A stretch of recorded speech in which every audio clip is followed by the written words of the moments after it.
你知道吗 ？vivo 又推出了一个全新 T 系列，包装也进行了重新设计。vivo T1 后盖采用布灵布灵闪耀的金钻后壳，防指纹耐脏，阳光下格外的耀眼。机身厚度8.5毫米，机身重量193克，配置5000毫安超大电池，44瓦快充组合，67分钟充到100%。硬件方面 ，T 系列首款机型料很足，骁龙778G UFS 3.1 LPDDR5 组合，安兔兔随手跑分57万分。散热系统更是豪华，直接上了旗舰级别的 VC 液冷散热，满电状态下测试1个小时的和平精英 HDR 高清模式，最终剩余电量89%，屏幕和后盖最高温度都是36.7。从实测来看，骁龙778G 足够满足日常轻量化的游戏需求。屏幕方面 ，T1 搭载一款6.67英寸居中挖孔 LCD 护眼屏，亮度无频闪跟护眼，同时也支持120赫兹刷新率。影像方面搭载三星 GW36400万3摄影像组合 Z 轴马达，立体双扬声器，还有极为先进的3.5毫米耳机接口。vivo T 系列的定位就是轻量化的游戏体验与高颜值长续航并存，很显然这些 T1 都做到了。再看看双11的售价，简直是香爆了。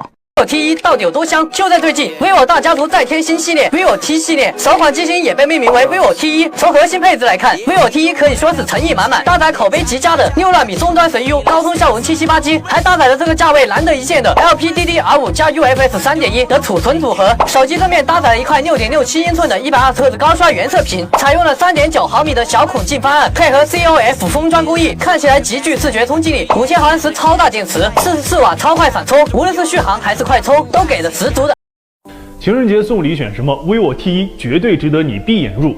搭载高通骁龙778芯片，6纳米工艺制成，56瓦加超高跑分，性能出乎意料。情人节送男友，用它玩游戏，手机再也不卡顿了。120赫兹高刷原色屏，游戏画面显示流畅，视觉极度享受。240赫兹触控采样率，屏幕响应速度快，有效改善拖影。游戏操作6道飞起，这次应该不会再埋怨手机不行了。并且呢，它还支持 HDR10和 HBM 高亮模式，画质更清晰优秀。情人节和它用手机看电影也很舒服哦。